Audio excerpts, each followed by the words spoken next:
gestión cultural, que está cogestionado por la ciudadanía a través de un grupo promotor y por la Concejalía de Cultura. El objetivo es introducir en la programación cultural del municipio la divulgación científica y el pensamiento filosófico para que nos lleve a reflexionar un poco sobre el mundo en el que vivimos desde distintas vías. Es un programa que tiene voluntad descentralizadora, que no todo ocurra en el centro de la ciudad, por eso muchas de nuestras actividades son en barrios y en Cartagena. Colaboramos con las universidades públicas de la región y también con sí, yo me he tenido unas notas sobre esto. Y llevamos más de 4 años con este programa que está abierto y en evolución, por lo tanto son bienvenidas cualquier propuesta, cualquier persona que quiera colaborar. Estamos aquí de nuevo tras unos meses como todos sabemos, de confinamiento, de desescalada, y ahora ya estamos en la nueva normalidad. Pero con la misma fuerza de siempre, porque ahora más que nunca, como siempre, la divulgación científica y el pensamiento son necesarios, ¿no? Volvemos tras haber tenido que cancelar lamentablemente pues, algunos actos previstos en marzo, como este que estamos retomando ahora, y también el programa de abril y junio, pero estamos ya preparando el programa para otoño. Y en verano tendremos, dentro del programa de cultura de la Concejalía de verano, que se va a presentar próximamente, habrá una actividad en 3 días que también tendrá lugar aquí en el Museo Arqueológico Municipal y que combinará la expresión visual y poética como medio para la reflexión. Este acto, bueno, como decía, se quedó a puntito, a puertas, pero nos hace especial ilusión volver a esta nueva normalidad con un acto de nuestro buen amigo Luis González Adalid, colaborador y miembro del grupo promotor de Cartagena Piensa. Este acto estará presentado por Juan García Sandoval, director artístico del Museo Regional de Arte Moderno. Así que gracias a Luis por presentar su libro en el marco de nuestro programa y gracias a Juan por presentar el acto. Buenas noches, buenas tardes, noches a todos y a todas. Y como estaba diciendo María Jesús Morillas, efectivamente voy a presentar el acto y también voy a hacer unas palabras de prólogo a la presentación del fotolibro Celebración. En primer lugar, agradecer a Luis González Adalid, que en su momento pues, contara conmigo para esta presentación, con lo cual para mí pues, es un honor y un privilegio, puesto que sigo su trayectoria hace ya muchos años y además yo lo considero dentro de uno de los artistas de culto, no solamente de Cartagena, sino de la región y de los artistas que tendría que haber tenido mucho más, digamos, respaldo por parte de las administraciones, las cuales me encuentro, de nuestra región. Por otro lado, dar la enhorabuena, como no puede ser de otra forma, a la Concejalía de Cultura y al excelentísimo Ayuntamiento de Cartagena por retomar lo que es la actividad cultural en este tiempo de pospandemia, aunque la pandemia sigue vigente, pero bueno, en esta fase cuarta que se inauguró hace poco. También es dar la enhorabuena al grupo promotor de Cartagena Piensa por este tipo de actividades, al museo, obviamente, al Museo Arqueológico de Cartagena, y a todos ustedes por estar esta noche aquí, en vez de estar tomando una cerveza al aire libre y escuchando cuestiones de cultura, con lo cual se agradece enormemente. El acto de presentación es sobre el libro de Luis González Adalid, el fotolibro, bajo el título de Celebración.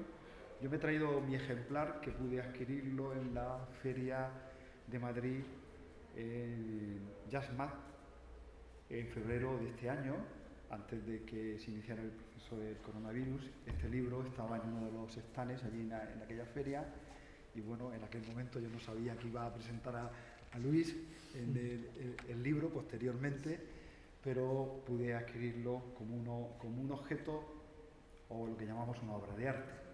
Y es lo que voy a intentar defender, la idea del fotolibro como obra de arte. ¿De acuerdo? Este libro, hay que decir que el autor es Luis, pero también hay que decir, y esto para mí es muy importante, es que el diseño ha corrido a cargo de Luis González Dalí y también de Ediciones Zambucho, que como sabéis también es, digamos, la empresa o la editorial que ostenta Luis, por otro lado. Y, sin embargo, la editorial que ha puesto en circulación, digamos, puesta en el mercado, es la Ediciones Fuera de Carta, que son ediciones de arte contemporáneo, que la lleva José Luis López Moral y Patricia Mateo. Yo soy fan de ellos, casi tengo la colección completa de todas las ediciones que ellos tienen de Bibliofría, que lo cual recomiendo también que le echen un vistazo a las ediciones Fuera de Carta, es como se llama la edición de estas publicaciones. Antes de presentar las palabras que llevaba propiamente del fotolibro, me van a permitir también que diga unas palabras de la trayectoria de Luis González Dalí. Aquí la mayor parte de ustedes son amigos o conocidos de su trabajo, pero bueno, yo me permito, al menos durante 2 minutos, hablar un poquito de su trayectoria, que tampoco está mal por recordar. La he entresacado de su currículum vital, que está publicado en distintas páginas, con lo cual muchas cosas de ellas pues, creo que no les sorprenderá. Pero bueno, es un artista multidisciplinar, ha realizado diversas exposiciones en galerías de arte y instituciones públicas y privadas por toda la geografía española, pero también fuera de España, como ciudades de París, Lisboa, Florencia, Bélgica, Gante, es decir, un panorama muy extenso en distintas ciudades, ¿no? Ha participado en ferias internacionales de arte contemporáneo y en significativas exposiciones colectivas. En el campo de la arquitectura y de la escenografía ha realizado varios proyectos museográficos, obteniendo premios tanto a nivel individual como en colaboración de distintos arquitectos. En las ferias que ha participado destacan, entre otras, al París Linear en Gante, Bélgica, la de Estampa, durante muchísimas ediciones, desde el año 1998 a 2005 y posteriormente en el 2013, con diversas galerías e instituciones, así como posteriormente al Madrid, a Santander, Viat, en Barcelona, al Fórum. Asimismo ha participado en bienales de arte contemporáneo internacionales, como la Bienal de Arte Contemporáneo de Florencia, la de Murcia también, que fue internacional, Millennium, en el año 1999, y así también como en el proyecto itinerante del Museo Español del Grabado de Arte Contemporáneo, que está en Marbella. Como escenógrafo obtuvo el primer premio en el segundo concurso nacional de escenografía del Teatro Español de Madrid, junto a Alberto Gómez Noverales. Asimismo ha proyectado y diseñado el proyecto escenográfico y la dirección artística para el Centro de Interpretación del Misticismo en Ávila. Con todo esto también es que tenían la idea del carácter multidisciplinar y polifacético de Luis González Dalí. Por un lado, artista, hace escasamente un par de años, tenía una exposición en el Palacio Molina, de otra vertiente distinta artística a lo que presentamos esta noche, aunque tiene mucho que ver con lo que hay en este fotolibro. Hace también escasamente 4 años o 5 en Murcia, en los Molinos de Río Segura, hizo también una exposición muy, muy bonita y muy recomendable.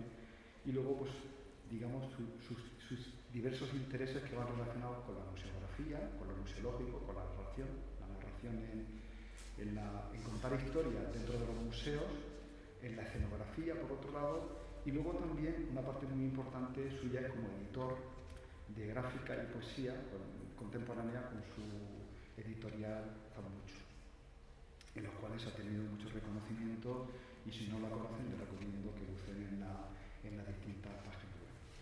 Obviamente son muchísimas las exposiciones, tanto individuales como colectivas, en las que ha participado, que no voy a enumerar porque no corresponde esta noche por la larga.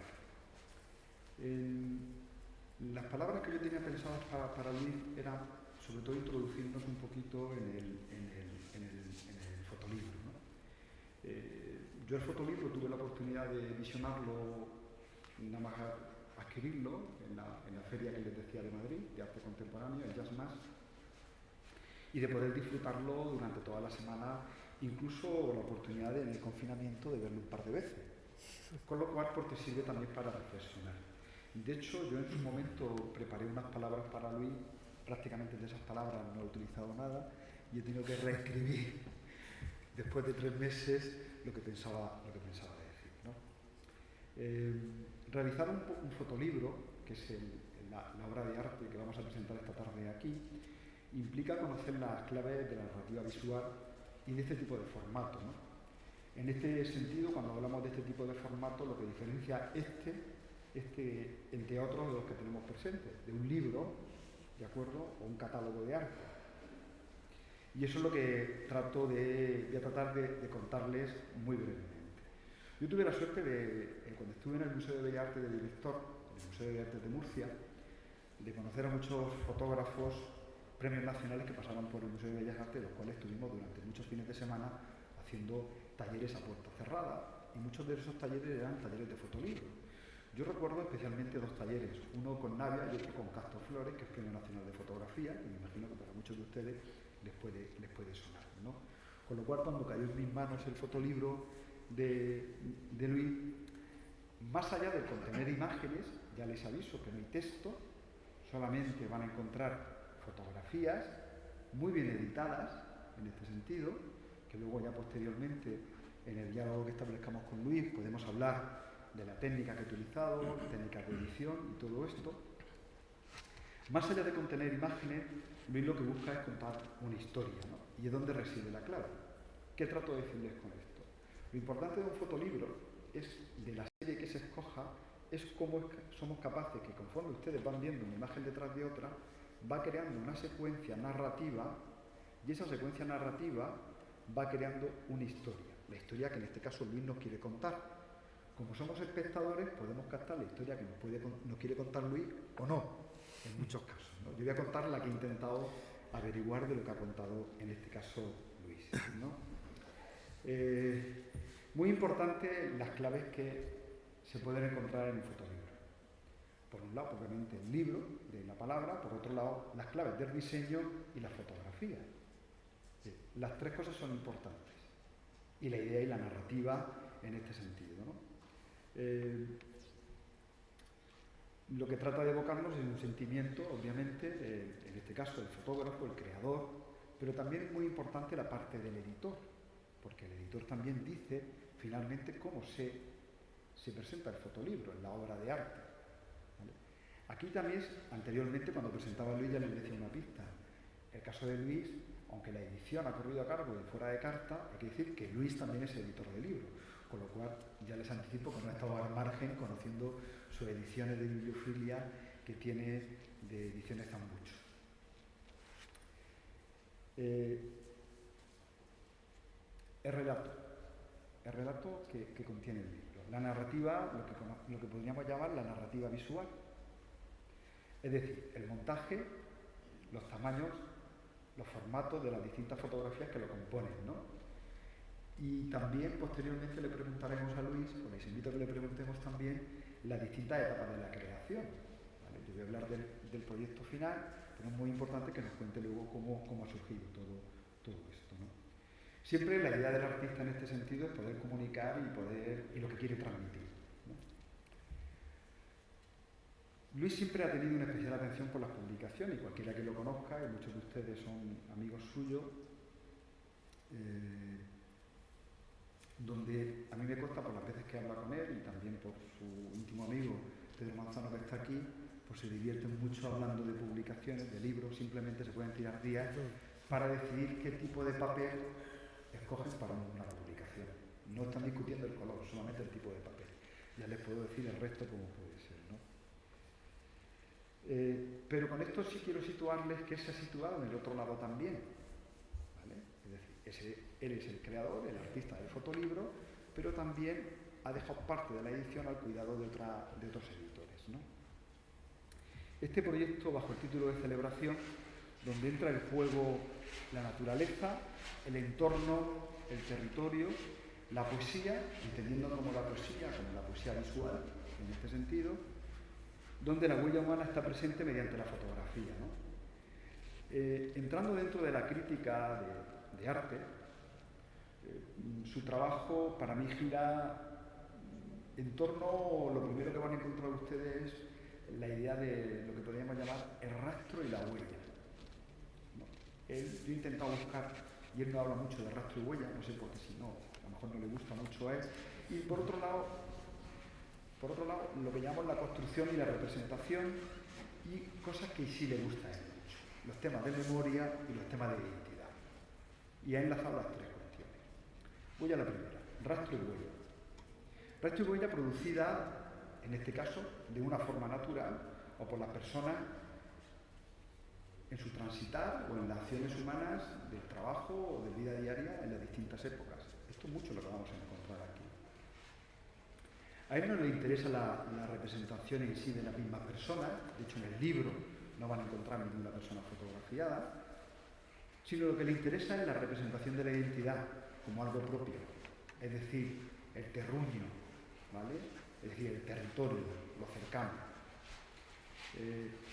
En este caso de este fotolibro es como un paseo por el territorio, gracias a ese señales, a los rastros y a las huellas nos invita a rastrear el paisaje, es decir, es a través de pequeñas pistas nos está abriendo un paisaje, nos abre el paisaje que él ve, pero yo les invito que cuando ustedes lo vean van a encontrar posiblemente otro paisaje, porque lo que nos invita es que, digamos, hagamos este paisaje nuestro, ¿no? Nos invita a rastrear ese paisaje para ir atando cabos y buscando nexos de conexión con el lugar. Entendiendo la huella y el rastro que nos identifican con lo social y con lo antropológico, que también está dentro de aquí, dentro de esta publicación, esa idea, ¿no? En celebración incluye y van desarrollando como nexo de unión a partir de ciertos detritus, por decirlo así finalmente, ¿no? O rastro de lo que podríamos llamar de los hábitos realizados en el territorio. Y cuando hablamos de rastro nos referimos no solamente a objetos, es decir, lo visible, sino más bien a lo que hay detrás, es decir, a lo no visible, la idea, que entronca con el valor poético y con la narración. Porque detrás de cada fotografía que ustedes van a encontrar aquí, van a encontrar una fotografía que le va a llegar a un pensamiento. Cuando hablo de detritus, me refiero a trozos de palmera caída, a piedras, a heridas en los árboles, a una valla caída, a las grietas del terreno, ¿no? Si buscamos la palabra rastro en el diccionario de la lengua española, en la RAE, este lo relaciona directamente con la huella y con el vestigio, y cito textualmente: huella o señal que deja algo o alguien a su paso. Lo tienen aquí. No solamente con el paso cercano, sino con el paso de décadas y siglos. Vestigio, señal o indicio de un acontecimiento. También lo tienen aquí, de una forma quizás más poética. Y otra de vestigio, y que cito textualmente: ruina o señal o resto que queda de algo material o inmaterial. Esta para mí se acerca mucho más adelante lo que persigue, yo creo, en este sentido, el artista, el creador. Otra idea que yo he encontrado en el libro, en el fotolibro, con la idea que entronca con la idea de narración: el camino. Y voy a intentar explicarme con esto del camino que quiero decir. Cuando hablo de camino, es algo que transita, que parte de un lugar o de una posición ante la vida. No el transitar, sino en la posición que actuamos, nos ponemos. Y para llegar a otro, no como consecuencia, sino por otras razones como la voluntad, las creencias, la elección, el azar o la necesidad. Y este recorrido no predeterminado, pero a la vez construido, que yo creo que es por donde va él no ha hecho un recorrido predeterminado, pero sí ha construido una narración que articulada completamente podemos ver un gran poema visual. Y por tanto heredado, que luego él nos dirá el por qué es heredado, año tras año, época tras época, describe un poco el sentimiento de rastro que buscamos.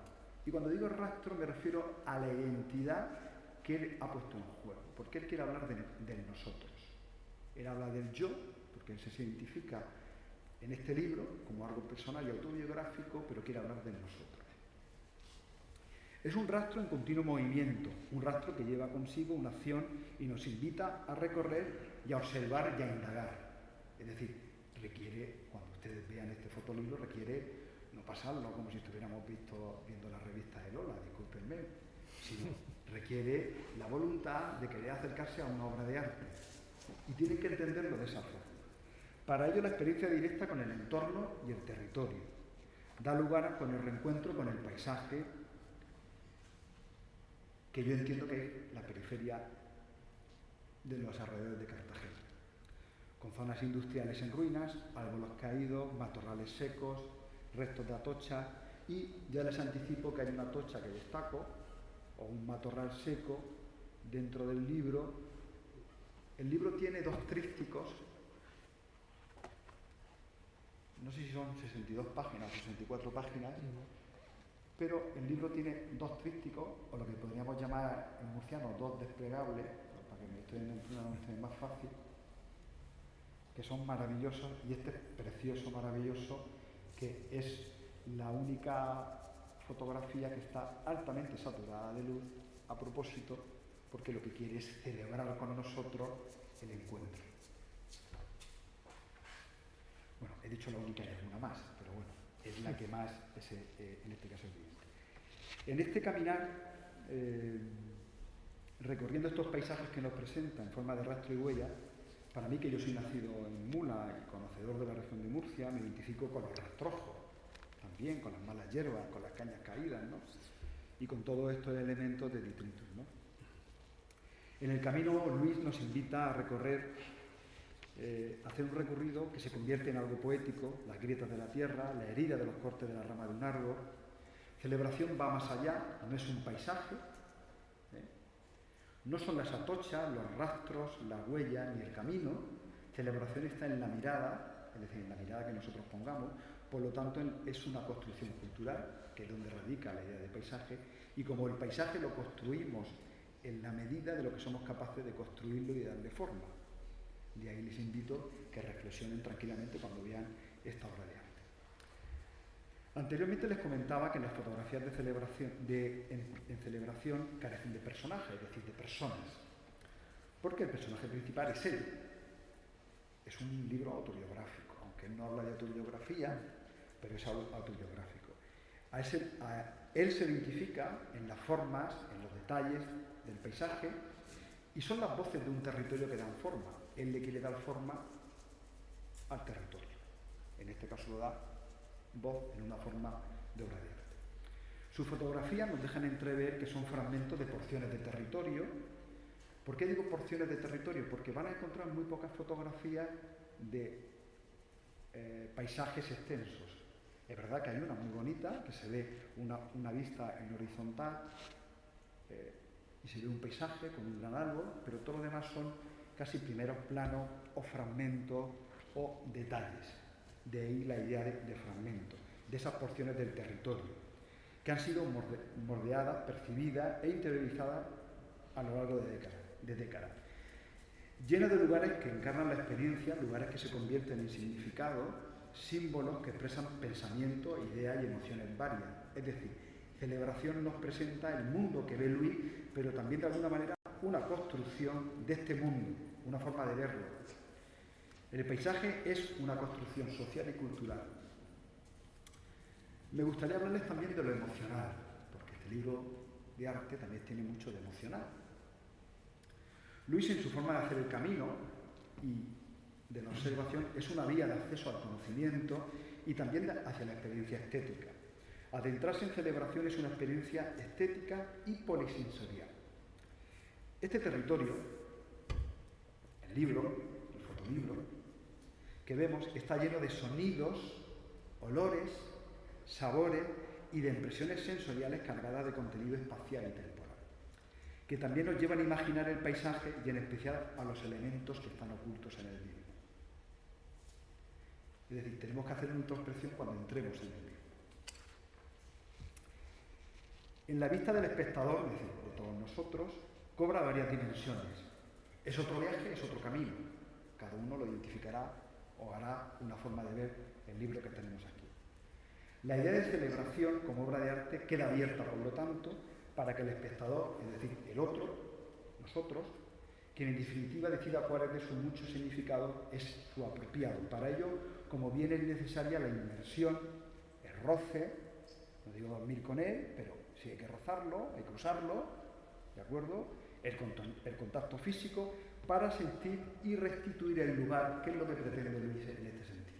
La restitución de la identidad del lugar y que tengamos una apropiación del territorio. Y sentir el estado de pertenencia al lugar. Y eso lo consigue Luis a través de una cosa que llamamos la conexión emocional. Por otro lado, celebración nos recuerda que la vida es esencia y a la vez espacial y emocional. Interactuamos emocionalmente y de manera continuada con los lugares. Es decir, cuando vamos a un sitio, cualquiera de ustedes revivimos lo que ha pasado en ese sitio. Porque hemos sido niños, porque hemos ido con nuestros abuelos, con nuestros padres, o simplemente porque hemos paseado y nos recuerda algo. Pero aunque sea la primera vez que vayamos a un sitio, es posible que recordemos ese paisaje, y eso es lo que trata de hacernos en este caso Luis. Interactuar emocionalmente de una manera continua con los lugares, a los que imbuimos de significado que retornan a nosotros a través de emociones que son las que trata de despertarnos con este libro. La memoria individual y colectiva, así como la imaginación, más que temporales, son espaciales. El espacio es cuando cobra significado en este sentido. Es decir, vivimos inicialmente los paisajes porque estos no son solo materiales tangibles, sino también construcciones sociales y culturales de un denso contenido intangible. Más allá del libro, lo que trato de decirles, y de lo que ustedes vean dentro del libro, van a encontrar lo intangible, que es la apropiación que ustedes hagan de esa narración visual del propio libro. Y en muchas ocasiones, como ocurre en celebración, es accesible a través de las emociones. Sin duda nos invita a entender el territorio y su paisaje, y lo hace desde la contemplación y desde la creación artística, introduciendo una clave de comprensión, mirar el entorno con inteligencia, que es lo que ha hecho Luis, y la sensibilidad para describir los significados. Y dentro de lo poético, porque es de las pocas pistas que puede encontrar uno cuando al final del libro hay una breve presentación del fotolibro, que es un párrafo nada más, y él habla de poesía, que es un libro de poesía. Dentro de lo poético, celebración es un encuentro con el hallazgo, el descubrimiento y la plenitud. Esta conexión emocional con el territorio. En esta serie, es decir, cuando hablo de serie me refiero a todo el conjunto de fotografías, nos remite a lo imaginado y a lo real, es decir, a sus recuerdos, es decir, a una estética social. La figura de los árboles, que aparecen varios árboles dentro del libro, aquí es donde aparece el poeta, en la parte visual. Pues yo quiero ver en esos árboles una parte de poesía visual muy plena. Es lo puramente visual, por un lado. Es el argumento, son los detalles, los fragmentos del territorio. La poesía empieza con la soledad y la oscuridad narrativa, producida por los silencios. Cuando ustedes visiten y pasen el libro, él va creando unos silencios y unos vacíos a través de esos fragmentos de árboles. ¿De acuerdo? Y a mí me parece muy interesante esa mezcla de oscuridad narrativa y silencio. Fíjese que yo le estoy hablando de poesía ahora mismo, de lo poético en la fotografía. Luis entiende que la naturaleza del lenguaje artístico es simbólica. Eso me consta por las distintas exposiciones que yo he visto de él. Desprenderse de la facultad de expresar desde el motivo, de crear una metáfora que alienta un cauce diferenciado, es decir, lo simbólico y lo poético. Y eso es lo que ustedes van a encontrar aquí. Enlazando toda una cuestión clave con una realidad reconocible, pero a la vez también desconocida. En cuanto a la fotografía, verán que son imágenes, en algunos momentos parecen que nos desubican, es decir, que no sabemos qué es lo que estamos viendo, ¿no? Y de hecho hay otras imágenes que son el típico cartel que podemos encontrar en una carretera que está caído, o estamos viendo una fotografía de ese cartel que es simplemente una trasera. Esto lo hace para no dar una lectura lineal, es decir, hay una intencionalidad artística en esa intromisión, ¿vale?, para crear esa narrativa, para introducir lo que se llama la prevalencia de lo visual, por un lado, que nos lleva a la poética visual. La serie está dotada de una estructura interna en que cada una de las aportaciones de la serie, aquí planteada en celebración, forman un conjunto.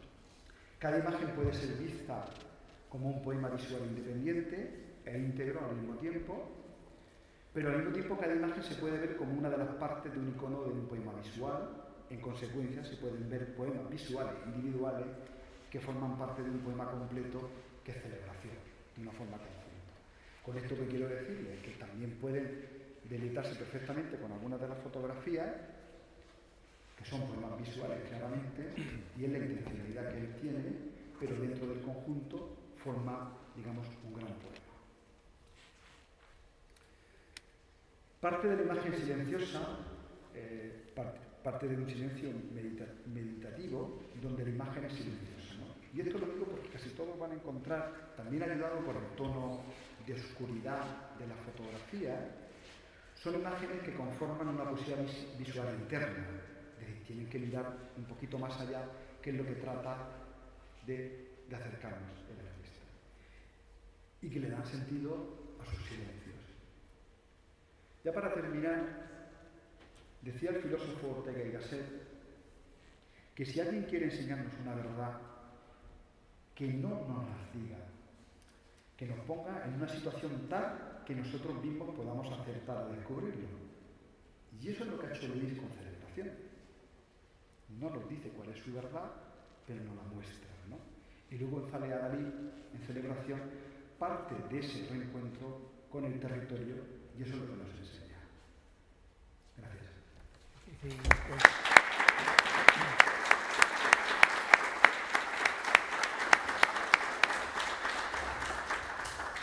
Me voy a arriesgar a que no me contagies, me es más cómodo porque si no... Hola, gracias por haber venido. Es una situación complicada y os lo agradezco doblemente por las mascarillas, por la situación, un poco por el calor. Gracias, Juan, porque te pillé ya 2 veces, esta es la segunda, la primera no pudo ser. Muchas gracias. Y gracias a Cartagena Piensa por haberme acogido en su programa, que de alguna manera también marca la voluntad de Cartagena Piensa de continuidad, de seguir con su proyecto, pues de una manera testimonial, simbólica ahora, con este acto y otro acto más, que harán a partir del día 16 Mateo Ripoll y Carlos Olmo, también aquí, para dar ya luego después del verano una programación más extensa y más en línea con la habitual de Cartagena Piensa. Todo ha sido muy complicado, pero ha habido una voluntad, una suma de voluntades para hacerlo, para llevar a cabo este acto, un poco un acto también de reafirmación, ¿no?, después de todo esto del coronavirus. Y ya sin más, pues explico un poco. Juan ha dado algunas de las claves, pero yo las voy a explicar, luego lo hablamos. Después no sé si habrá ocasión de un turno de preguntas, lo digo porque no podemos pasar los micrófonos, porque hay que desinfectarlos y tal. Entonces se nos había ocurrido, bueno, si a alguien de viva voz se le escucha bien y si no, pues a lo mejor os paso un teléfono de WhatsApp, un número de teléfono y mandáis un WhatsApp o lo que sea, lo recibimos aquí y contestamos si podemos. Son cosas que se nos ocurren sobre la marcha para sortear estas situaciones, ¿no? Bien, empiezo ya a hablar un poco del libro. Tras casi media vida en Madrid, nos hemos tirado media vida aquí, media vida en Madrid, hace unos años volvimos a Cartagena. Entonces, Cartagena es el escenario de mi adolescencia, de mi juventud, de momentos en los que me he sentido pleno. Y todos llevamos dentro, como decía el escritor Seba, pues una imagen del territorio que aprendemos entre los 7 y los 15 años, ¿no? Es el territorio que unos como filósofos, también Seba, otros escritores o antropólogos, definen que en un momento determinado era como aquel que se podía recorrer andando o aquel que se podía recorrer en bicicleta, y si llegamos a cuando era la época de mi juventud, pues el ciclomotor, ¿no? Es el territorio que puedes hacerlo, recorrerlo en un día. Ese es el territorio, pues, que se te queda grabado en la memoria, es un territorio que tiende en la distancia a mitificarlo y que de alguna manera forma parte de ti, ya no lo puedes sacar de ti, por lo tanto es tu lugar, es nuestro lugar, es parte de lo que somos, ¿no? Y es una especie como de latencia, ¿no?, que queda ahí desde que me alcanza la memoria. Rilke decía en un tono poético que la verdadera patria del hombre es la infancia. Es ahí donde todos nos reconocemos. Pero también hay otro escritor que a mí me gusta mucho, Hanke, que es un poco polémico, que daba la clave en un libro que se llamaba Lento Regreso. En Lento Regreso dice que a veces cuando queremos regresar resulta que no reconocemos del todo el lugar. y todo parece como que ha sido ya cartografiado, todo parece que ha sido registrado bajo algún dominio, todo parece que de alguna manera ya no te pertenece. Cuando eres un chaval o un adolescente y tal, pues deambulas, recorres las ramblas, vas por un sitio y por otro, y no tienes conciencia de sentido de la propiedad, no tienes conciencia de que las cosas están adscritas a alguien. Y esa conciencia, conforme vas creciendo, pues vas empezando a ver límites legales, van surgiendo como de la nada, límites físicos, emocionales, o sea, parece todo se te va limitando. Y de esa conciencia de límites y de esa conciencia de imposibilidades, de muchas imposibilidades, pues aparece una especie de melancolía que ya no melancolía de hacerse mayor, que ya no te abandona nunca, ¿no? Pues bien, de esta relación, de esta mitificación un poco de este territorio, tal vez como esa morriña de los gallegos, con la nostalgia de estar en Madrid, pues surgió un libro se llamaba Calblanque, entre el agua y la piedra, entre la voz y la palabra, en 2006, que probablemente sea el libro del que arranca todo el proyecto en el que luego está desarrollando mi obra. Es un proyecto que siempre trata de lo mismo, trata del entorno, del territorio, de la naturaleza, de nuestra relación con la naturaleza y con el entorno. Este libro se presentó en Cartagena, en la librería Escarabajal, se presentó en el Círculo de Bellas Artes, también de Madrid, se expuso en Madrid, en Cruce, en el espacio Cruce. Y eran fotografías mías con textos de Paco Carreño, que es un escritor también que tiene casa en Bullas y en Cabo Palos, también que tiene mucha relación con la región, ¿no? Ese fue el primer libro y a partir de ahí, en base a una serie de exposiciones, si os leo los títulos veréis que todas tienen relación más o menos con lo mismo, con lo que hablaba Juan también, pues se ha venido desarrollando todo este proyecto que podríamos decir que es un proyecto artístico, pero también es un proyecto vital. Por ejemplo, una exposición, en 2008 se hizo una exposición que se llama El Árbol, que era toda una cartografiar un único árbol, que estuvo en el programa de arte contemporáneo de Murcia, ¿no? Después otra exposición en Madrid se llamó Después de la arquitectura. Otra que se hizo en el Palacio Consistorial hace unos años, una exposición grande, se llamaba Memoria, Paisaje y Territorio. Siempre los títulos van ligados a esto. Ahí conté, afortunadamente, con textos de gente conocida, Eduardo Martínez de Pisón, que es un geógrafo, también con Pedro Manzano, Ignacio Castro, un filósofo, amigos y tal, que hicimos casi un librito más que un catálogo, ¿no? Esa exposición tuvo bastante repercusión, Memoria, Paisaje y Territorio. La siguiente se llamaba Principio de Naturaleza, y se hizo en los Molinos del Río. Otra vez, el árbol, Memoria, Paisaje y Territorio, Después de la arquitectura, Principio de Naturaleza. Y salvando la que hice hace unos, no sé si ya un año o 2 años, en el Palacio Molina, que era como, pues, era base al dibujo, que era ya un empeño mío por sacar los dibujos que llevaba acumulado durante años. Pues la última, la que está ahora colgada, que también ha sido afectada por el COVID está en el Brocense, en Cáceres, en la Institución Cultural Brocense, pues se llama Jardines, Naturaleza domesticada, dimensiones imaginarias. Todos los títulos tienen relación, siempre con lo mismo. Esta exposición, por cierto, se prolongó porque se tuvo que interrumpir y es de las pocas cosas, junto con este acto, que he podido continuar. Lo demás ha quedado todo un poco en suspenso. Y entre medias salió también otro libro, que lo hemos traído también aquí, que no se presenta, pero que ya se presentó, que se llama Punto Suficiente, se presentó en Madrid, también en Cartagena, porque Punto Suficiente es como la letra y este libro, que no tiene texto, es como la música. O sea, si uno lee los textos de Punto Suficiente, entiende muchas cosas que ocurren luego aquí en este libro, y tal vez al revés, si uno mira este libro, descubre la poesía de Punto Suficiente. En definitiva, este fotolibro es un poco la continuación de todo este proyecto, que siempre he intentado abordar el sentido de la relación con lo que nos rodea y la forma en que lo hacemos, ¿no? El libro está concebido como un objeto poético. Como decía bien Juan, no es un libro al uso, no tiene textos, es un objeto poético, es una narración visual, ahora se dice mucho esto, una narración visual, que es como el volver a encontrar o la reconstrucción de un lugar emocional más que un lugar físico. Y celebra pues el hallazgo, el título celebra, bueno, la celebración no encaja mucho con estos tiempos después de esto del COVID, pero claro, el libro se hizo en los años anteriores, se editó justo antes de Navidad y hasta ahora no se ha podido presentar. Y celebra precisamente el descubrimiento de la plenitud sentida, sobre todo en los espacios abiertos. Generalmente son espacios a menudo olvidados, son vacíos urbanos sin uso determinado, están situados a espaldas de la ciudad o en el límite entre la naturaleza y la ciudad, son espacios híbridos de presencia humana y de naturaleza.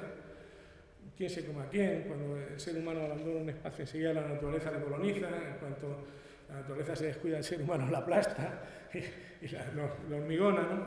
Todos los espacios donde la huella de la presencia humana pues está ahí, ¿no? Pero también convive con la naturaleza. Y lo intento hacer desde una sensibilidad que exige la inmersión, el contacto. Por eso hablaba de lo de piel con piel o el contacto físico. Porque ya hablaremos luego que el paisaje te aleja, el paisaje necesita distancia para que haya paisaje. Y yo no quería hacerlo así, luego se va a entender muy bien cuando explique un par de cosas experienciales, se va a entender muy bien. Desde luego he buscado lugares, la creación de lugares. José Luis Pardo, un filósofo, en su ensayo sobre la falta de lugares, decía, él reivindicaba frente a la sofisticada nostalgia esta de los lugares puros, de los lugares asépticos, de lo que se llaman no lugares, pues la belleza de los espacios contaminados, precisamente la belleza de estos espacios contaminados, ¿no? En los que realmente transcurre nuestra vida, la vida real de los hombres. Y pone el acento precisamente en la denuncia del esteticismo generalizado, el esteticismo de los cuerpos, de las dentaduras, de los pelos. Es un esteticismo generalizado que lo importamos a nuestra propia vida y que valoramos a la gente, incluso en base a eso, en base a cómo tienes tu casa, si se parece a las de Ikea o las de no. Ese esteticismo generalizado que lo importamos como un valor, y es un valor relativo, ¿no? Entonces él hace una crítica a ese esteticismo generalizado, porque pasa por encima de muchas cosas que son valiosas. En ese sentido tiene un parrafillo que decía: no hay lugares naturales o naciones sustentadas en bases genéticas o raciales. Lo que hay son lugares del espíritu, lugares culturales, ya que solo los lugares poetizados son habitables y los verdaderos lugares los fundan los poetas y los artistas. Y en eso al menos Heidegger no se equivocaba. Ahora seguiré.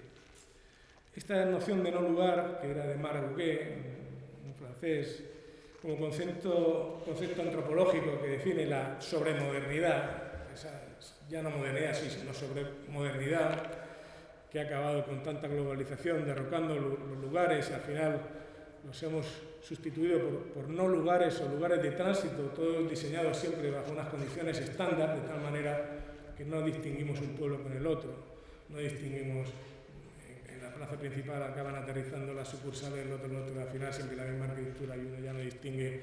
Si tú traes a una persona y no sabe un poco cómo se recorre este territorio, le da igual estar en Torre Pacheco que en La Palma, que en Orihuela, vamos, pues hemos ido sustituyendo esos lugares por no lugares, ¿no? Y el mismo José Luis Pardo, en un momento determinado, referido a las muchas tendencias actuales, dice: ese lugar, esto a muchos os va a molestar, pero en mi libro yo hablo de mis cosas, ese lugar donde todo está en su sitio y nada sobra ni falta, no es el paraíso perdido, es el verdadero infierno. Por tanto, este proyecto se opone a todas las exigencias del mundo del diseño, del mundo del marketing, que lo invade todo, también a esas conceptualizaciones duras y maniqueas tan habituales en el arte contemporáneo, y propone una experiencia directa, una necesidad de imbuirme, mezclarme, diluirme, ser con esos espacios contaminados y con esa gente tan extraña, ¿no?, que nos visita a veces también. Durante el desarrollo de todo este proyecto, pues pasé de vivir de una casa en el campo a una casa en las afueras, justo en el límite entre la ciudad y los campos ya de cultivos, de alcachofas y todo esto. Son espacios que te bajan un poco de la idealización que tiene uno de la naturaleza. Tendemos todos a hacer una especie de verdolatría, ¿no?, de idealizar la naturaleza, pero es una naturaleza de postal, una naturaleza de catálogo casi.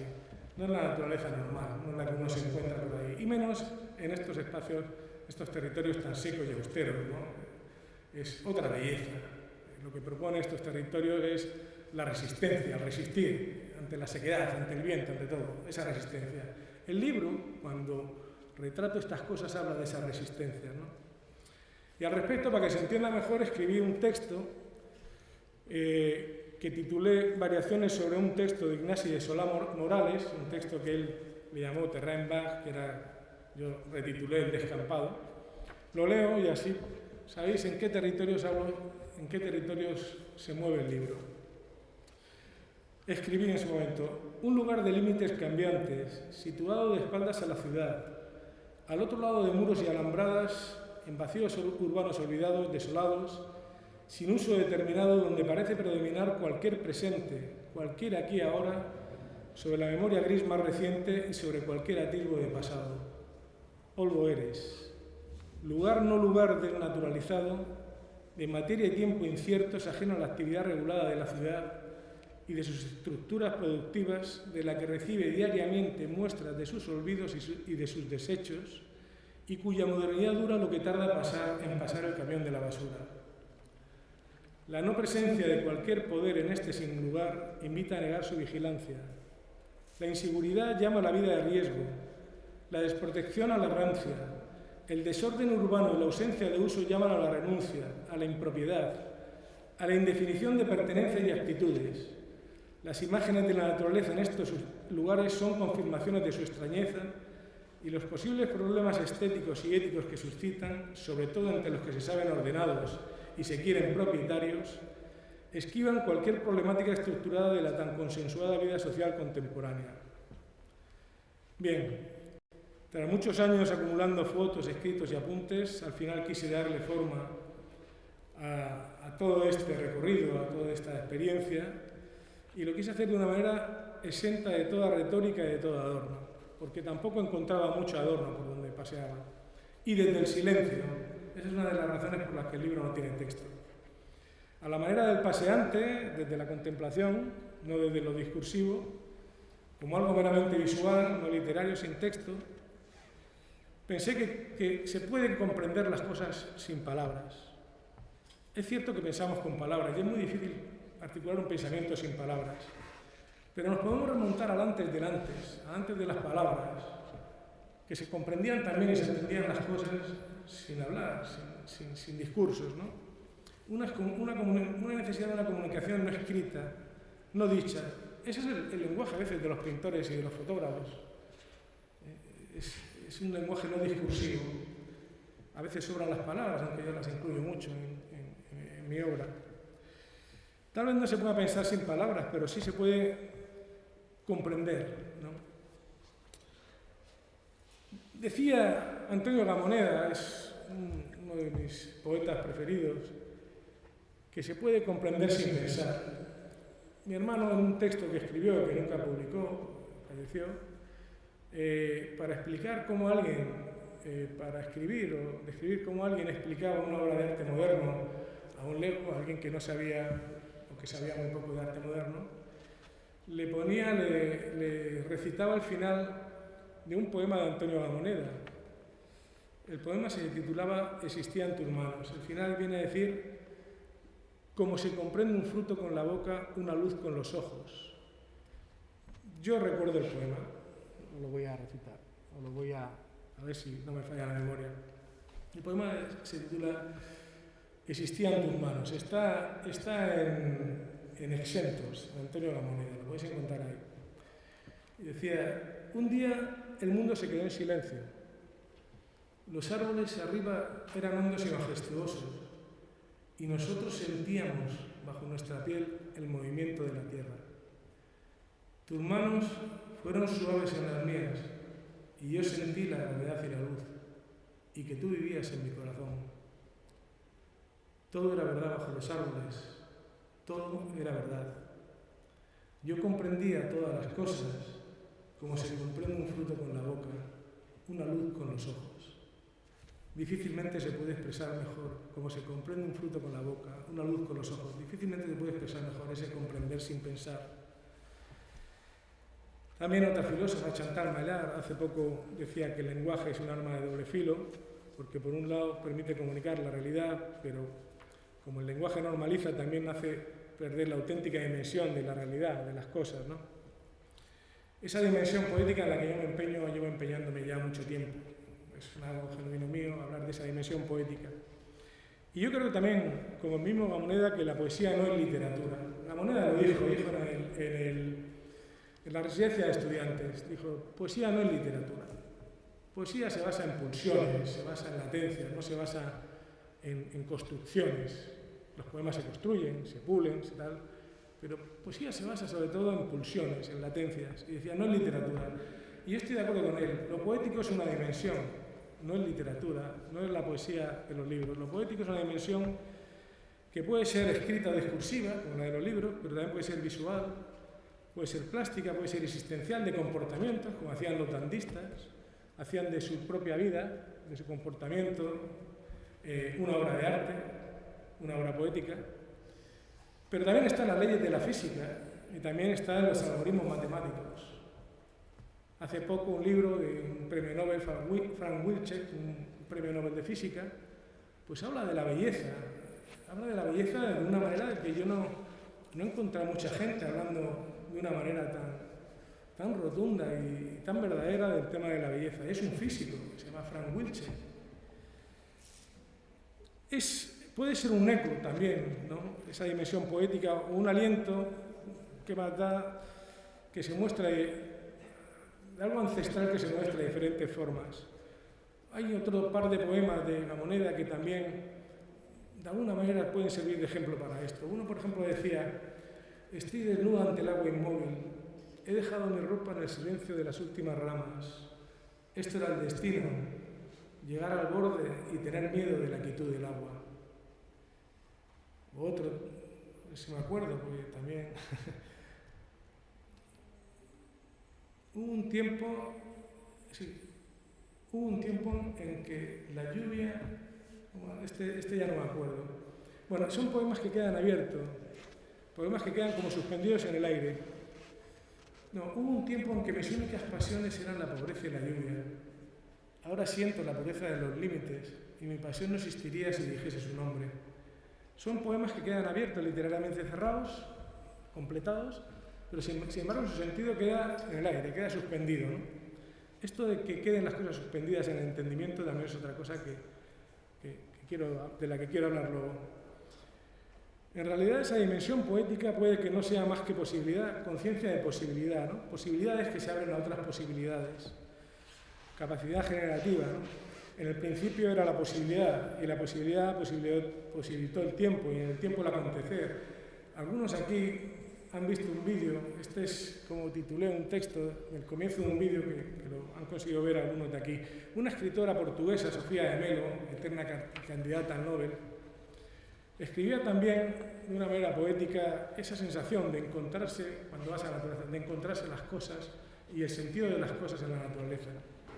Decía, encontré la poesía antes de saber que había literatura. Pensaba que los poemas no estaban escritos por nadie, que existían en sí mismos, que eran como un elemento de la naturaleza, que estaban suspendidos, inmanentes. Creía que eran consustanciales al universo, que eran la respiración de las cosas, el nombre de este mundo dicho por él mismo. También Baudelaire, el escritor francés, pensaba que las cosas estaban ahí, que solo había que sacarlas, o como dice John Berger en su libro sobre el dibujo, que decía que el chamán del Paleolítico decía las cosas están ahí, simplemente es cuestión de saber sacarlas, corresponde al chamán, al artista, sacar las cosas de ahí en un promontorio, en algo que oía el lomo de un caballo, ¿no? En el fondo el poeta, igual que el artista, saca las cosas, ¿no? Saca las cosas de donde están, las hace visible. Entonces, de alguna manera, es como reconocer o como pensar que nosotros somos los portadores de belleza. Es nuestra mirada, nuestra proyección sobre las cosas la que puede generar belleza. Tenemos esa capacidad, es nuestra prerrogativa dentro de la fragilidad de la condición humana, que se ha puesto de manifiesto ahora con esto del COVID, pues es nuestra prerrogativa encontrar y generar belleza. Podemos encontrarla, pero también podemos crearla, proyectándonos en lo que nos rodea. En el fondo, además, de esa manera nos encontramos a nosotros mismos. Consideramos belleza probablemente donde nos sentimos confortables y también por lo que deseamos. y encontramos como que es algo sublime lo que nos desborda, lo que supera nuestras capacidades o nuestro entendimiento. Y esa sería un poco la propuesta estética y ética de este libro, encontrar esa dimensión poética en todo lo que nos rodea, incluso en lo más insignificante. Poesía y pintura son, por tanto, animales, he dicho antes, que provienen de una especie común, de alguna manera, se basan en las pulsiones. Y en este libro debo hablar más que de pintura, de dibujante. En realidad yo no soy fotógrafo, soy un pintor metido a fotógrafo por hacer un proyecto y porque bueno, uno tiene una mirada, tiene ya un bagaje y sabe seleccionar un poco las cosas, pero en realidad el libro lo recorre la mirada del dibujante, porque el dibujante escruta la estructura de las cosas. El dibujante dibujas en base a relaciones, a comparaciones de una cosa con la otra y la otra con la otra, y al final todo hace un todo. El dibujante va más allá. Yo puedo poner un ejemplo, pues es otra forma de mirar distinta que la del pintor. Os pongo un ejemplo que he puesto alguna vez. Nosotros hicimos, mi hermano y yo, pues la guía de las ciudades Patrimonio de la Humanidad, del grupo de ciudades Patrimonio de la Humanidad. Y nosotros cuando queríamos que algo se entendiera, no lo fotografiábamos, lo dibujábamos. Lo dibujamos porque, por ejemplo, la fotografía de una fachada de una catedral, pues se empasta, con las luces y sombras, se empasta, y no ves la intención del arquitecto, no ves pues la figura, la postura de la figura, y si lo dibujas, sí, si se dibuja se entiende mucho mejor esa fachada, ¿no? Entonces, cuando queríamos que algo se entendiera, lo dibujábamos, no lo fotografiábamos. Este libro, en realidad, lo recorre, se ve en las líneas, el gusto por la nieve, por el contraste duro, por la forma, la línea negra, cómo contrasta, cómo dibuja una rama, cómo se dibujan, cómo se perfilan. Es el libro de un dibujante paseante, que bueno, utiliza la fotografía en vez de los apuntes para llevarla a cabo. Y esto pasa igual que como pasó con el libro que os he comentado a punto suficiente, que no es el libro de un poeta. Yo no soy poeta, yo soy un pintor, un dibujante que escribió unos textos que alguien, en un momento determinado, pues que pensó que tenía una dimensión poética, esa dimensión poética de la que he hablado, y lo quiso meter en una colección de poesía, lo metió la editorial Vitruvio, su colección de poesía Baños del Carmen. Pero mi intención era haber sacado un libro de textos de artista, realmente, no un libro de poesía. Entonces, pues efectivamente no soy ni un fotógrafo ni un poeta, aunque haya sacado un libro de fotografía, un libro de poesía. Y también quiero incidir en una cosa que no es un proyecto paisajístico, no es un proyecto de lámina, no es un proyecto en torno al paisaje, no son estampas. Acerco mucho el foco. Como ha dicho Juan, me acerco mucho, me meto dentro, me imbullo, quiero ser el lugar, quiero rozarme con el lugar, no me alejo. O sea, el paisaje requiere distancia, el paisaje es una construcción cultural. El paisaje es una construcción cultural, se dice que el primer texto sobre el paisaje lo hizo Petrarca cuando subió al monte Ventoux, ¿no? El paisaje es una construcción cultural que implica nuestra forma de mirar, nuestra cultura, nuestro bagaje, lo que hemos aprendido, lo que no, incluso algunos gustos, etc. Es una construcción cultural, requiere distancia. Elegimos el encuadre, requiere distancia. Mientras que esto que hago de aquí, acerco tanto el foco, ahora se va a entender muy bien en el ejemplo que voy a poner, acerco tanto el foco que no puede ser paisaje. O sea, por eso decía lo de no paisajístico. El paisaje como construcción cultural ya he dicho que necesita generar distancia, pero el paisaje no es la naturaleza. La naturaleza es indiferente a nosotros. Por más que es indiferente, es aquello que decía Ignacio Castro, un amigo filósofo, esa silenciosa indiferencia de los árboles a la historia. Y cuando hablo de inmersión, de contacto, hablo de trascender precisamente nuestras consideraciones habituales paisajísticas. Solo así se puede entender este libro. Si vamos buscando un libro de paisajes, de estampa, un catálogo, no se entiende este libro. Por poner un ejemplo muy gráfico, yo soy buceador desde mi adolescencia, ¿no? Y cuando te sumerges, cuando buceas, el agua te rodea. Al final aprendes, como le enseño a mis hijos, a ser como agua entre agua, ¿no? Agua entre agua, con conciencia de viento, escribí en otro poema, un libro que he acabado pero no he publicado todavía, se llama precisamente el libro Este es el lugar. No me lo piséis ninguno antes de que salga. Este es el lugar. Precisamente cuando estás sumergido, eres agua entre agua, o sea, el agua te lleva, los vaivenes te llevan. Entonces ahí no vale ninguna consideración paisajística. Te has sumergido, estás inmerso, eres el lugar, eres agua, eres eso. Entonces la relación que tú estableces con eso es de contacto cercano, íntimo, próximo. Por eso hablaba en el texto que se ha mandado a los medios de piel con piel, no tanto por el rollo este de los bebés, que también está muy bien, sino porque la realidad. Es decir, yo en este libro he intentado transmitir esa idea de contacto directo, rozarte, ¿no? Por ejemplo, para un estudioso de la naturaleza, un junco o un hinojo pues puede ser un elemento a estudiar. Para un paisajista será un elemento a representar, será un elemento más o menos anecdótico a representar dentro del conjunto de su obra, ¿no? Pero para mí no, para mí es la forma en que se expresa la naturaleza. Para mí un hinojo, un junco condensa, concentra en esa explosión la forma en que se expresa la naturaleza. Hablando un poco más del libro, voy a hacer una cita a Agustín Berke, que es otro paisajista, estudiante del paisaje.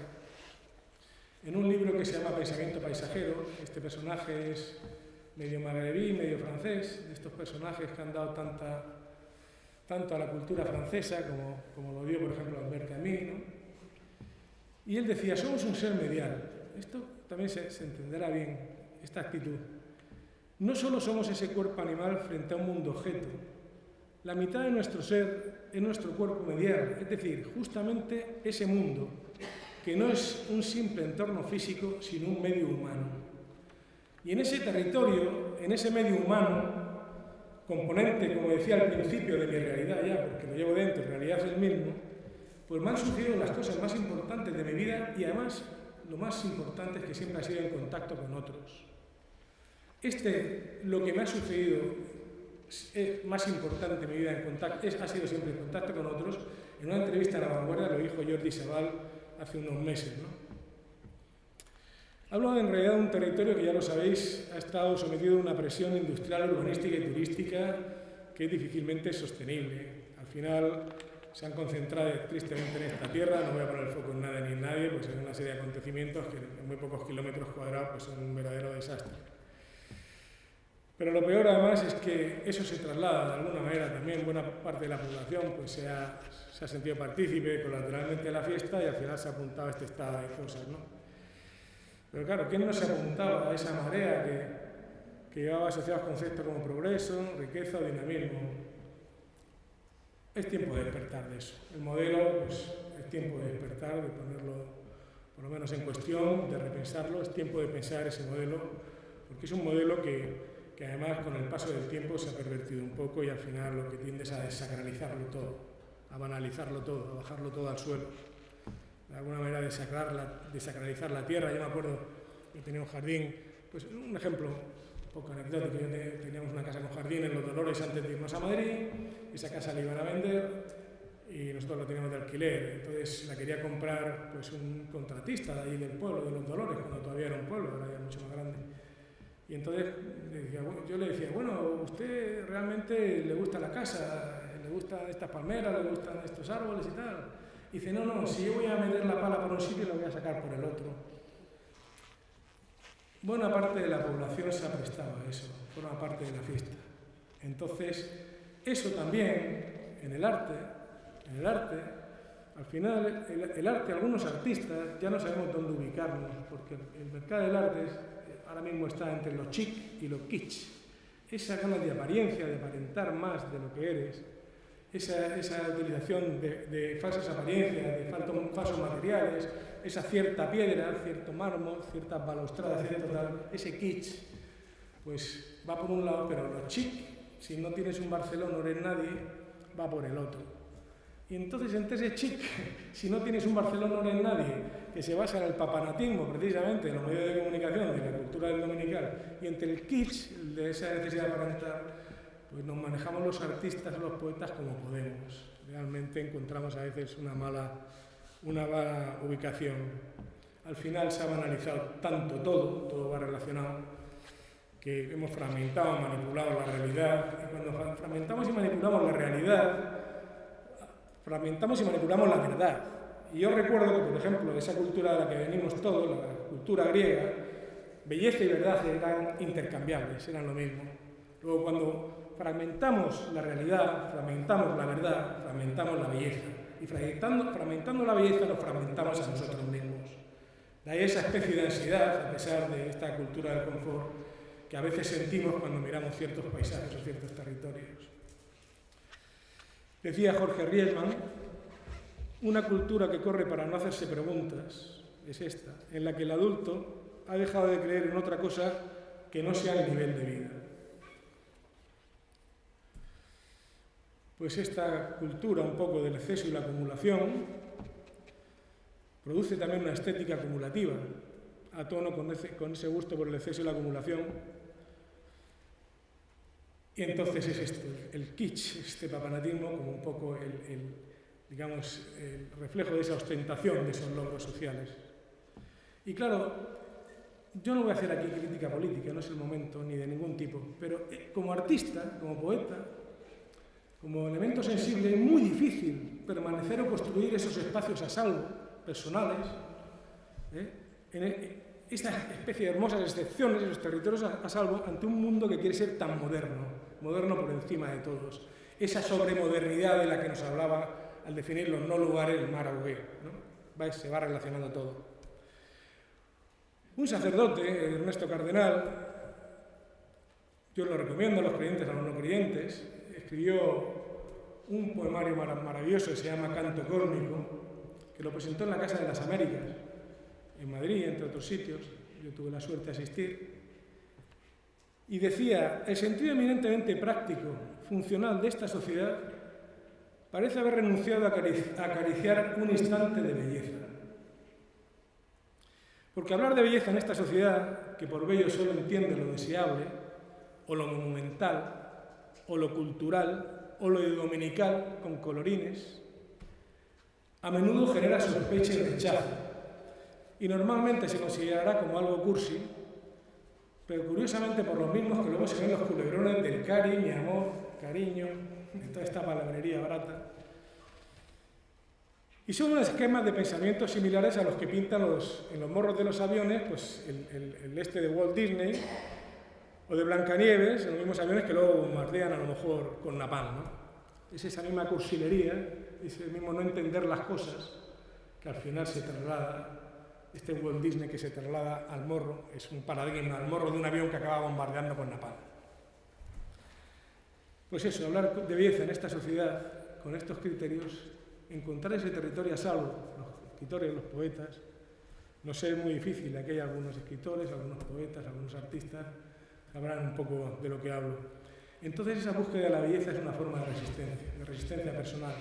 Probablemente sea impolítica, en el sentido que lo decía Agamben o Roberto Espósito, impolítico. También en un momento determinado, si es necesario, debe ser político. Y por hablar ahora del libro, ya por finalizar de verdad, este libro se va a llamar Elogio de la intemperie, pero algunos poetas de los de Carnet pues dijeron que era algo muy manido, y le cambié el título por Celebración. Y el subtítulo se llamaba Poema pedagógico. Esto es importante, porque obedece a esa voluntad de que el libro a su vez enseñe unas sensibilidades, ¿no? Unas psicologías del pensamiento, unas sensibilidades que a mí me parecen necesarios. Pero bueno, estos poetas de Carnet me lo dejaron solo en Celebración y sin subtítulo. En ese sentido, de esta especie de poema pedagógico y pedagogía de la sensibilidad, una filósofa que se llamaba Chantal Maillard hace poco decía que debíamos pasar de una ecología a una ecosofía. Volver a sentir, a mirar, a oler, incluso a comprender oliendo, a saber sintiendo, un conocimiento sintiente, no solo entendimiento, saber más de lo propio, del hábitat, de aquello a lo que ontológicamente pertenecemos. Ahora os podéis acordar otra vez de aquel comprender sin pensar, ¿no? que venía al principio. Algunos artistas en su día consiguieron hacer esta especie de pedagogía de la sensibilidad. Se dice que Dickens o que pues forjó una pedagogía de la sensibilidad. Bueno, pues puso Londres a disposición de todo el mundo, de cualquiera. Londres en un momento determinado parecía simplemente que era una ciudad para los que son alguien, para los que se sienten alguien, para los que deciden sobre todas las cosas. Y Dickens pues tuvo la voluntad o la fortuna con su obra de hacer un Dickens al alcance de cualquiera. Baudelaire también, Baudelaire con el Spleen aquel de París, también consiguió hacer un París al alcance de cualquiera, ¿no? A salvo también de todos los que deciden, de todos los que quieren ser alguien. Porque los que quieren ser alguien siempre rechazan el arte y la poesía que no se ajusta a sus valores. Eso es importante.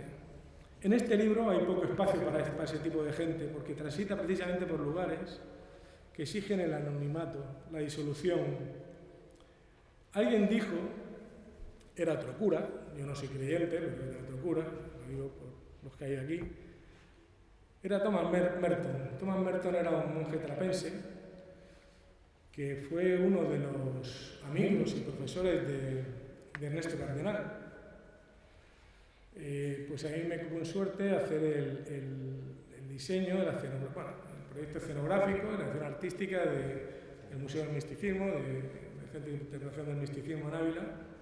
No sé qué vieron en mí, ahora lo tendré, porque realmente no soy creyente, pero algo vieron y me tuve que empeñar estas cosas, por eso sé de estas cosas. Thomas Merton decía: el silencio no es la ausencia de ruido, sino la ausencia de ego.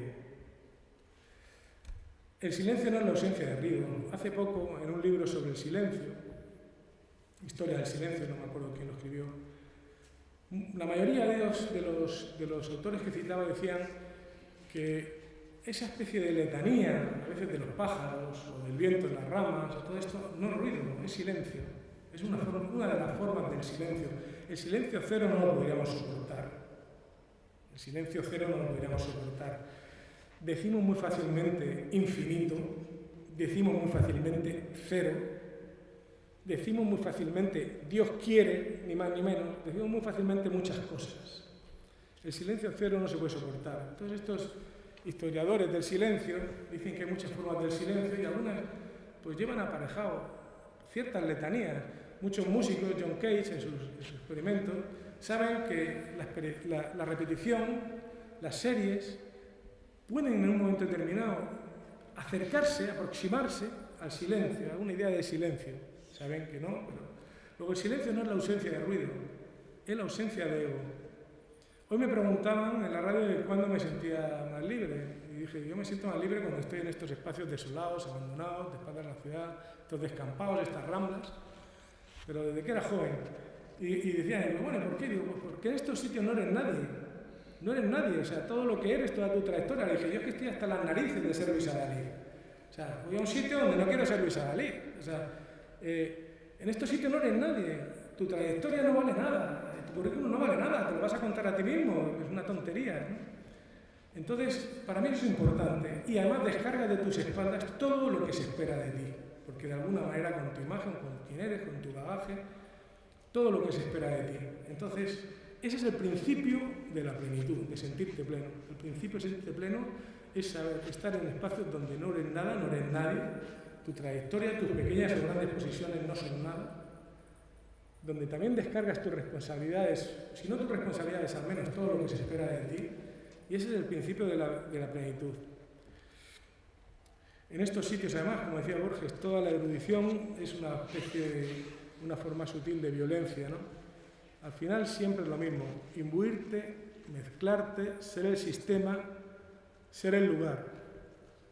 Pero la percepción de las cosas, el estado actual de las cosas, las agresiones continuadas al medio ambiente y las innumerables distopías que ahora se empeñan todos en lanzarnos, todos tienen una receta para después de esta pandemia, ¿no?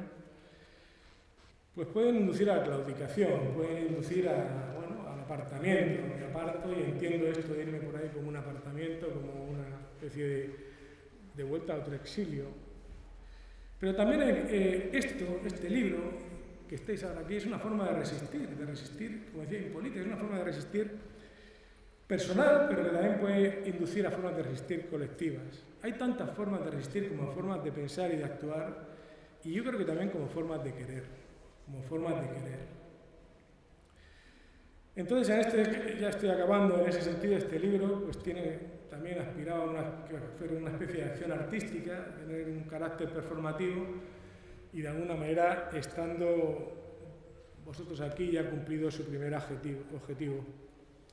Somos los artistas, los poetas, los que a veces se nos considera poco más que parte de la cultura del ocio y del entretenimiento, parte de la cultura, pues un adorno de las diferentes cortes empresariales, institucionales, los que debemos contribuir a devolver, a sacralizar otra vez estos espacios, estos territorios. Somos nosotros, somos los que tenemos la sensibilidad, los conocimientos, el bagaje, los que hemos estudiado, los que hemos leído libros, hemos visto sitios, preocupados, siempre buscando ese punto de belleza, siempre buscando esa mejora, los que podemos opinar, los que nos debemos comprometer en la defensa. No puede ser que nos dé vergüenza mirar para otro lado, no podemos seguir mirando para otro lado y no puede ser que nos dé vergüenza mirar a ciertos sitios.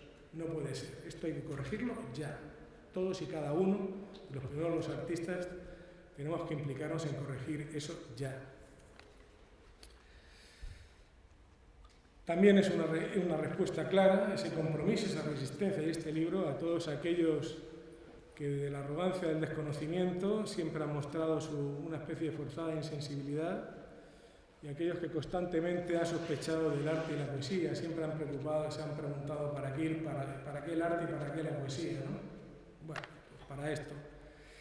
Y ya acabando, pues este libro ha sido también un pequeño acto personal, un acto poético restaurador para un paisaje como este,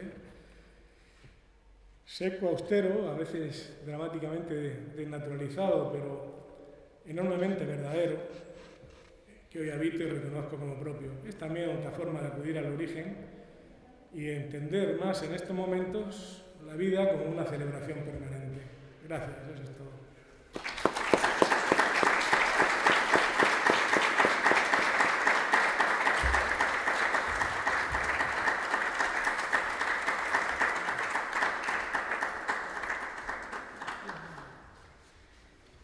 No sé si tiene alguien alguna pregunta, alguna cuestión. ¿Alguien se atreve a formular la primera pregunta o alguna curiosidad? Yo les anticipo, bueno, a la salida, están a la venta. Tengo que decir que los ejemplares, obviamente, van numerados. Es una edición hasta 70 ejemplares, corrígeme, Luis. Se hicieron 100, se han numerado hasta 70. Se han numerado hasta 70, pero hay otra edición que será en imprenta ya. En imprenta. Esta edición solamente se compone de 100 ejemplares y a la venta hay 70 que están numerados y firmados por el autor, que sirve de certificación. Pues yo sí quería preguntarte, si no hay nadie que quiera hacer alguna pregunta o alguna curiosidad, yo sí que te quería preguntar dos o tres cuestiones. Una relacionada con la edición. El libro está todo hecho en unos tonos saturados. No es blanco y negro, aunque puede parecerlo, lo digo simplemente para cuando ustedes lo vean o lo adquieran. Y yo sí quería que nos contaran un poco por qué la elección, porque solamente en el libro recuerdo que tiene más que 3 saltos o 4, inicia de una forma muy poética, que es con como dicen en mi pueblo, con un palo de la luz, de estos de toda la vida. Sí, no sé si se oye o no. Otra vez el dibujo, la línea, el dibujo, Sí.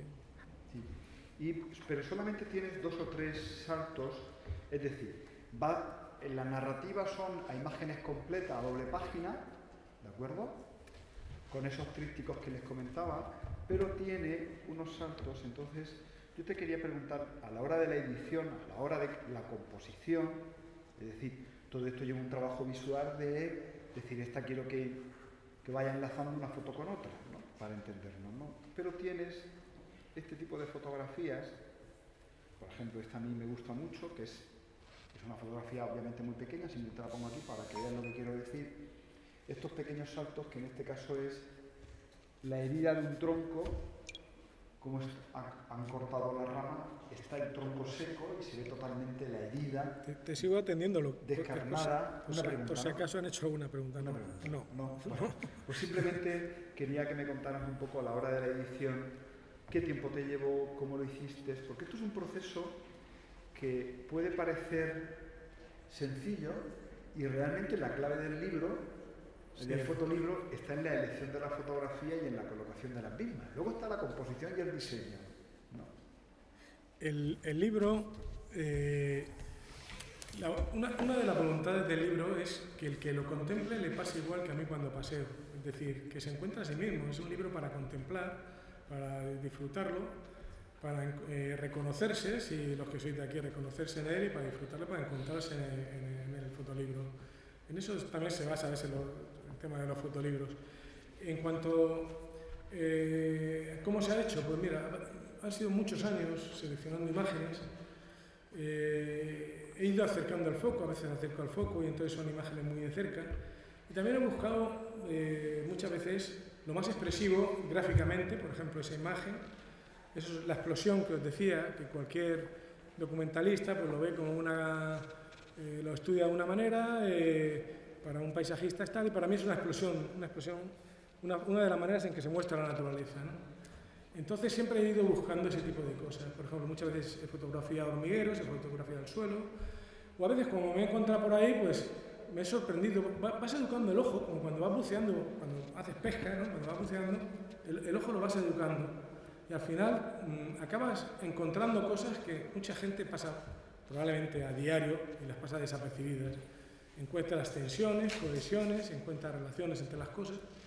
O encuentras como por ejemplo un árbol que en un momento determinado levanta la vista y ha ocurrido también en un momento determinado, a lo mejor era ese momento y tú pasabas por ahí, probablemente en otro momento del día eso no ocurre, pero pasabas por ahí, has tenido la sensibilidad suficiente para fotografiarlo de esa manera y lo has querido plasmarlo y transmitirlo, ¿no? Que lo vea más gente, ¿no?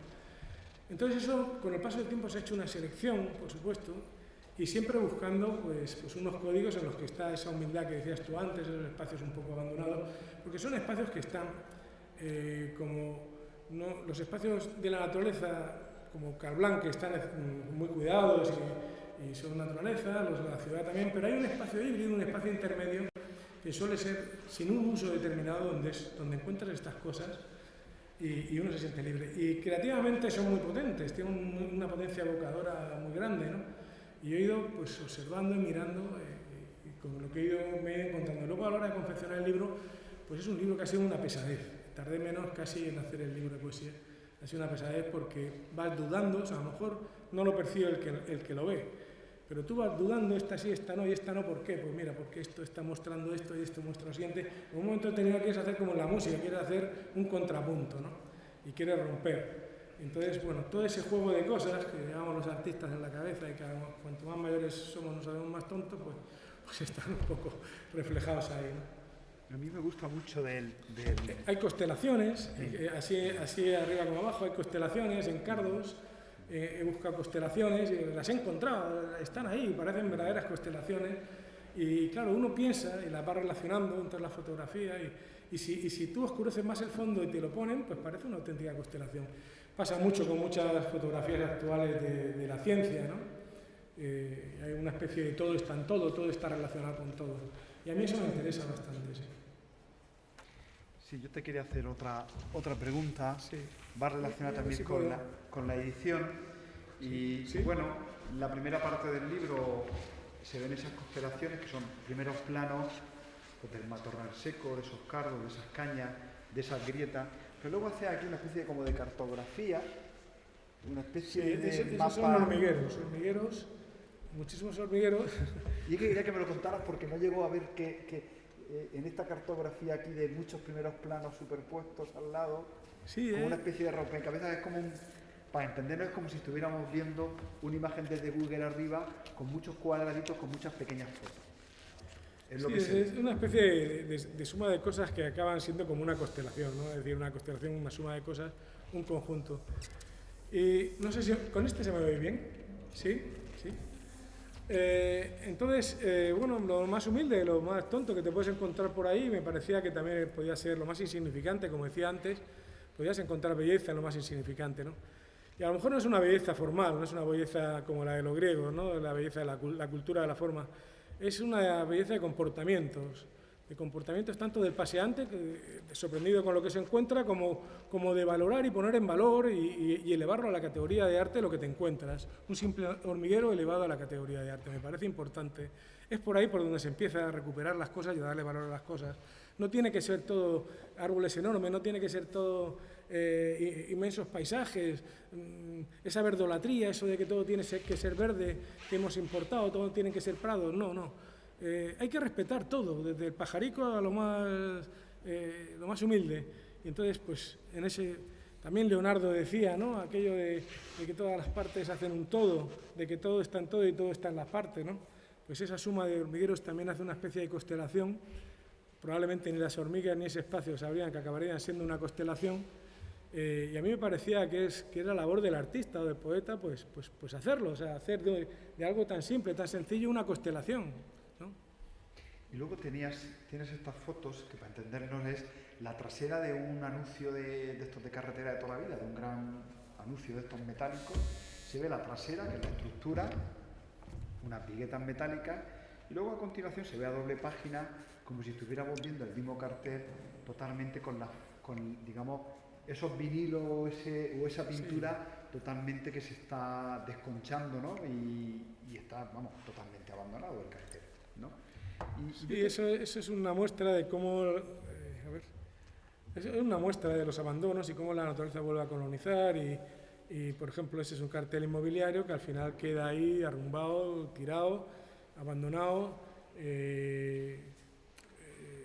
¿sabes? Pero al final tiene su tensión, tiene su forma, o esto mismo que me encontré, que era un cartón por ahí tirado. Claro, hay que pasear, hay que encontrarlo, hay que pasear mucho, hay que encontrarlo, hay que ponerlo en valor, hay que elevarlo. Probablemente si tú pones un cartón y un cardo en mitad, así tal cual en un museo, parecería una obra de Joseph Beuys, ¿no? o de Richard Long, uno de estos, ¿no? No, esto es cosas que están por ahí, ¿no? Que están por ahí y que uno puede, las elevas o bueno, pones el foco ahí y lo sacas. Muy bien. Y todo esto a un precio de 30 euros, aunque sea muy prosaico decir estas cosas, ¿no? Ya hemos desacralizado, ya hemos banalizado. No, hombre, hay que decirlo. Sí. Adquieran el libro, el fotolibro, esta obra de arte, insisto, que está firmada y estas cosas, pues nunca el autor las dice, pero alguien tiene que decirlas siempre. Me parece muy bien, que las digas tú. Hay que decirlas a alguien, ¿no? Sí. Bueno, yo les invito y les recomiendo que disfruten de este poema visual con este fotolibro de celebración. Yo creo que van a pasar y se van a reencontrar con este paisaje, con esta memoria, con esta identidad y con ese no lugar y lugar, porque es cierto que es verdad que hay mucho no lugar, que es el que ustedes tienen que encontrar, pero realmente en nuestro entorno, ¿no? En nuestra tierra, ¿no? que estemos identificados. Yo darle a todos ustedes las gracias, no creo que sea para alargar mucho más el acto, porque son las 10 menos 25, entonces te paso la palabra ya para que cierres. Pues muchas gracias por haber aguantado este calor, por habernos aguantado a nosotros.